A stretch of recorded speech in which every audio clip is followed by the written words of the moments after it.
საშნა მოვედით იმ დროს რომ ბავშვები კიოდენ დედიკო მოკლესო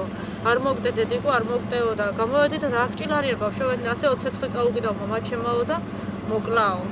და თემურ რა გჭირს ბიჭო რაებს აკეთებსი და აიგიო არ გავახარებ მაგასო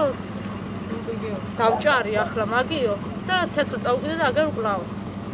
იწובה 4 წლის იყო ბიჭი ახლა გახდა 4 და გოგო მეორე კლასი და ადრე გქონდათ რამე კონფლიქტი ცოლ-ქმარს თუ იცით? არ ვიცი სულ ჩხუბი იყო მაგს უკამათობდნენ და თანაკლასელი თემური რამიშვილი მე ამ სკოლაში რომ მუშაობდი იმ პერიოდში ეს ბიჭი იყო მოსწავლე რა ვიცი მაშინ ახლა ჩვეულებრივად მეუღლე ყავდა შვილები ყავდა ყავს